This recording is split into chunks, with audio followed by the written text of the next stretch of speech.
আগামী রবিবার ১লা ডিসেম্বর মার্গশীর্ষ অমাবস্যার দিন পারলে সন্ধেবেলায় গোপনে পুড়িয়ে দিন এটি। গৃহের সমস্ত বাস্তু দোষ, রোগ জ্বালা যন্ত্রণা ও অশান্তি দূর হবে। পরিবার ভরে উঠবে সুখ, শান্তি এবং সমৃদ্ধিতে। মা কালী সর্বদাই অশুভ শক্তির বিনাশ করে থাকেন। তাই অঘ্রাণ মাসের অমাবস্যা তিথিতে যদি আপনারা এই কাজটি সঠিকভাবে করতে পারেন, তাহলে মা কালীর আশীর্বাদে আপনার পরিবারের কেউ কোনো রকম ক্ষতি করতে পারবে না। নমস্কার বন্ধুরা, আমি সুচরিতা সবাইকে স্বাগত জানাচ্ছি কিপ গ্রুমিং চ্যানেলে। বন্ধুরা, আশা করছি ঈশ্বরের আশীর্বাদে প্রত্যেকেই ভালো আছেন এবং সুস্থ আছেন। চলছে অগ্রহায়ণ মাস। এই মাসটিকে বলা হয় শ্রীকৃষ্ণের প্রতিরূপ। ভগবান শ্রীকৃষ্ণ নিজেই বলেছেন, মাসে আমি মার্গশীর্ষ। মা লক্ষ্মীরও অত্যন্ত প্রিয় মাস হচ্ছে মার্গশীর্ষ বা অঘ্রাণ মাস। এই মাসটিতে যেমন একদিকে মা লক্ষ্মীর আরাধনা করলে গৃহে সুখ, শান্তি, সমৃদ্ধি থাকে, ঠিক সেরকম ভাবেই এই মাসে যদি কিছু উপায় বা প্রতিকার করা যায়, তাহলে জীবনের বাধা বিপত্তিগুলো কিন্তু দূর হয়। অঘ্রাণ মাসের অমাবস্যা তিথি সেরকমই একটি তিথি। সেই দিন যদি আপনারা সঠিকভাবে এই উপায়টি করতে পারেন, তাহলে আপনাদের গৃহের সমস্ত রকম বাস্তু দোষ দূর হবে। যে গৃহে কোনো রকম বাস্তু দোষ থাকে না, সেই গৃহেই মা লক্ষ্মীর বাস। সেই গৃহে কোনো ঝগড়া, কলহ, অশান্তি, বিবাদ থাকে না, কোনো রোগ জ্বালা যন্ত্রণা থাকে না। যদি আপনি অনেক পরিশ্রম করেও জীবনে কিছু করতে পারছেন না, বা হয়তো অর্থ উপার্জন করছেন অথবা অর্থ রাখতে পারছেন না, তাহলে সেক্ষেত্রে বুঝতে হবে যে আপনার গৃহে অতিমাত্রায় বাস্তু দোষ তৈরি হয়েছে। তাই সেই বাস্তু দোষটি অবিলম্বে দূর করার প্রয়োজন। অঘ্রাণ মাসের অমাবস্যা তিথিতে যদি আপনারা এই উপায়টি সঠিকভাবে করতে পারেন, তাহলে আপনার জীবনে অর্থ আগমনের পথের যে বাধা, সেগুলি কিন্তু দূর হবে। কিভাবে এই উপায়টি করবেন এবং কি কি সতর্কতা অবলম্বন করবেন, সমস্ত কিছু আমি আজকের পর্বে বলে দেব। আমার সকল দর্শক বন্ধুদের অনুরোধ করব যে আজকের এই ভিডিওটি একদম স্কিপ না করে সম্পূর্ণ দেখবেন। দেখার পর যদি ভালো লাগে, তাহলে অবশ্যই কিন্তু একটি লাইক করবেন, কমেন্টসে লিখবেন জয় মা কালীর জয়, এবং বন্ধুরা অবশ্যই ভিডিওটি শেয়ার করবেন আপনাদের নিকট আত্মীয় স্বজন এবং বন্ধু বান্ধবদের সাথে। চলুন বন্ধুরা, আসা যাক মূল পর্বে। প্রথমে আপনাদের জানিয়ে দিই অঘ্রাণ অমাবস্যা তিথিটি কখন থেকে পড়ছে এবং কখন ছাড়ছে।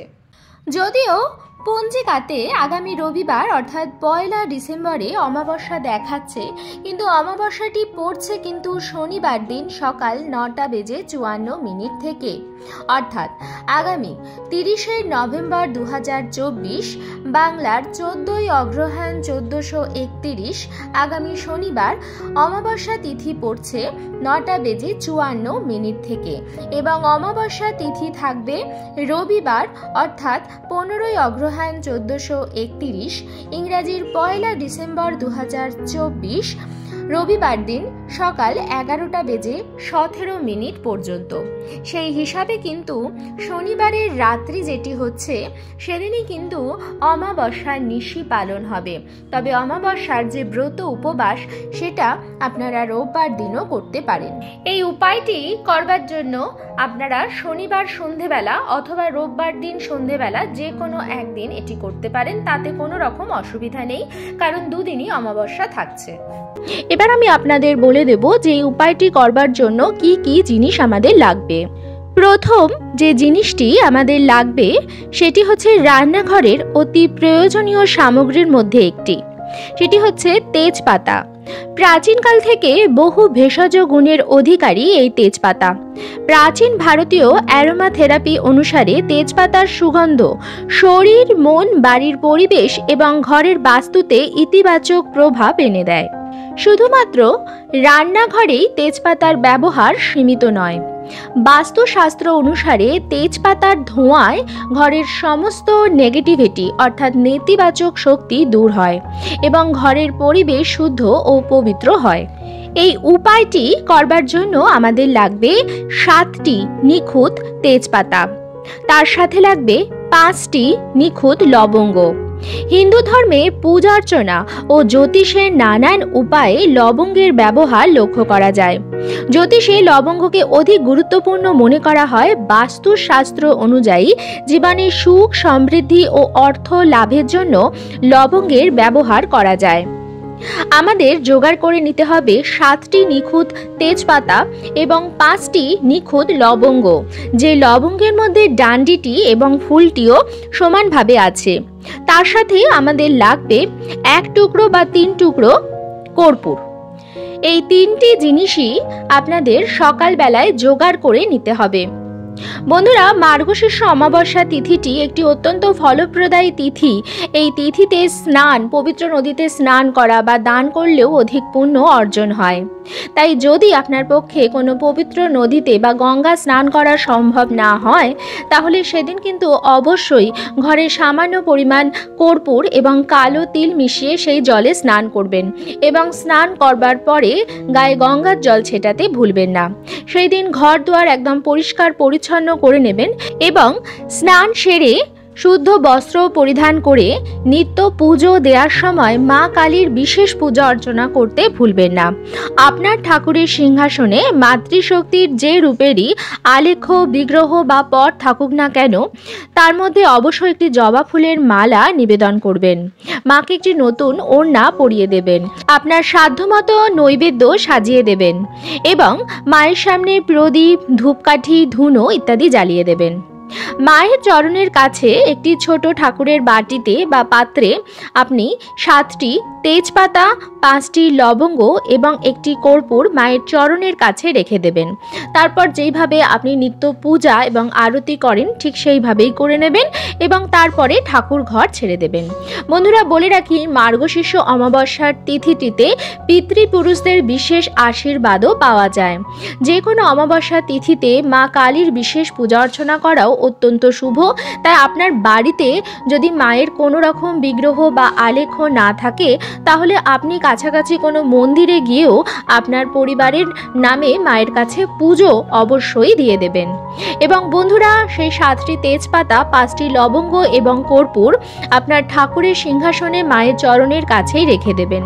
বলে রাখি বন্ধুরা, মার্গশীর্ষ অমাবস্যা তিথিতে গঙ্গা স্নান এবং দানে অধিক পুণ্য অর্জন হয়। তাই যদি আপনার বাড়িতে কেউ কোনো কিছু প্রার্থনা চেয়ে আসে, আপনি কাউকে খালি হাতে ফেরাবেন না। আপনার সাধ্যমতো তাকে সাহায্য করুন। আপনি চাইলে তাকে সামান্য পরিমাণে অন্ন, বস্ত্র বা অর্থ দান করতে পারেন। তাহলেও অধিক পুণ্য অর্জন হয় এবং আপনার জীবনের যেগুলি বাধা বিপত্তি আছে সেগুলিও কেটে যাবে। এরপর আমি বলবো সন্ধেবেলার কথা। সন্ধেবেলা যখন আপনি নিত্য সন্ধ্যা দেবেন, তখন আপনার সকালে ঠাকুরের চরণের কাছে যে সমস্ত ফুলগুলি আপনি নিবেদন করেছেন, সেই সমস্ত ফুলগুলি আপনি সরিয়ে নেবেন এবং নিত্য সন্ধ্যা দেওয়ার সময় প্রদীপ, ধূপকাঠি ইত্যাদি ধরিয়ে দেবেন। আপনার ঠাকুর ঘরে যদি কোনো ধুনুচি থাকে তাহলে তো অত্যন্ত ভালো। যদি ধুনুচি না থাকে তাহলে একটি পিতলের বা মাটির ধুনুচি আপনি নিয়ে নিতে পারেন। সেই ধুনুচির মধ্যে আপনি দিয়ে দেবেন 7টি তেজপাতা, 5টি লবঙ্গ এবং কর্পূরটি জ্বালিয়ে সেগুলি খুব ভালোভাবে পুড়িয়ে নেবেন। বন্ধুরা, এই তেজপাতা পোড়ালে অবশ্যই একটি ধোঁয়া তৈরি হবে। সেই ধোঁয়া দিয়ে প্রথমে আপনি ঠাকুর ঘরে সমস্ত দেবী দেবতাদের আরতি করবেন এবং তারপর সেই ধুনুচিটা আপনি আপনার বাড়িতে যে কটি ঘর আছে প্রত্যেক কটি ঘরে নিয়ে যাবেন এবং সেই প্রত্যেক কটি ঘরে আপনি সেই ধুনুচির ধোঁয়াটি দেবেন। বন্ধুরা, তেজপাতা এবং লবঙ্গ ও কর্পূরের মিশ্রিত যে ধোঁয়াটি তৈরি হয়, এটি ঘরের বাস্তুর জন্য অত্যন্ত ভালো। আপনার বাড়ির বাস্তুতে যদি কোনো নেতিবাচক শক্তি থাকে তাহলে সেই ধোঁয়া সেই জিনিসটিকে প্রভাবিত করবে এবং বাড়ির থেকে দূর করবে। সমস্ত দরজা এবং জানলা বন্ধ করে সেই ধোঁয়াটি বাড়ির সর্বত্র পৌঁছাতে দিন এবং মিনিট 10 পরে প্রথমে ঘরের মুখ্য দরজাটি আপনি খুলে দেবেন এবং তারপর সমস্ত জানলা খুলে দেবেন যাতে সেই ধোঁয়াটি বাইরে চলে যেতে পারে।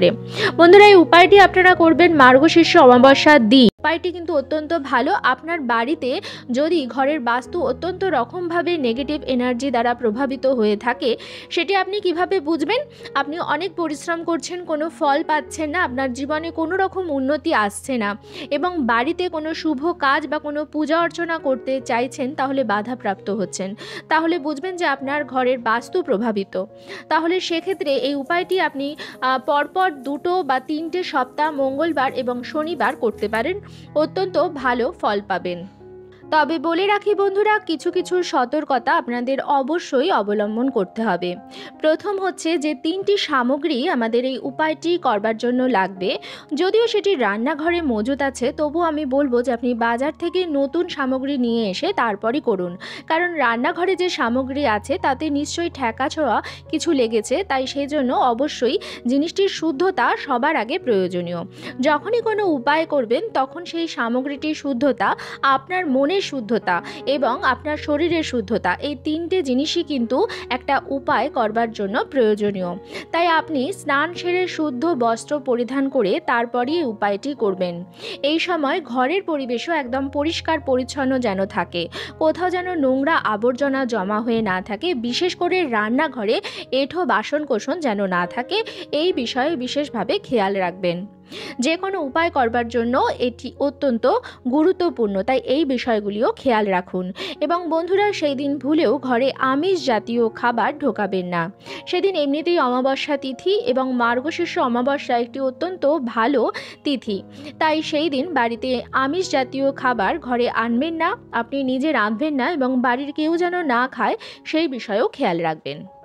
যদি আপনার কোনো গ্রহ দোষ থাকে, তাহলে সেটিও আপনার জীবনে উন্নতি এবং অগ্রগতি আসার পথে বাধা সৃষ্টি করতে পারে। মার্গশীর্ষ অমাবস্যা তিথিতে যদি অশ্বত্থ গাছে একটি বিশেষ উপায় আপনারা করেন, তাহলে সমস্ত রকম গ্রহ দোষ ও বাধা বিপত্তি থেকে মুক্ত হতে পারবেন। এর ওপর আমি একটি ভিডিও বানিয়েছি, যদি না দেখে থাকেন অবশ্যই দেখে নেবেন, সেই ভিডিওটির থেকেও আপনারা উপকৃত হবেন। আজকের পর্বটি এখানেই শেষ করছি।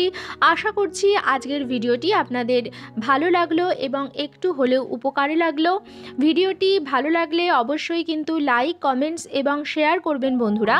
আর যদি চ্যানেলে নতুন হন তাহলে অবশ্যই চ্যানেলটিকে সাবস্ক্রাইব করে আমার সাথে থাকবেন।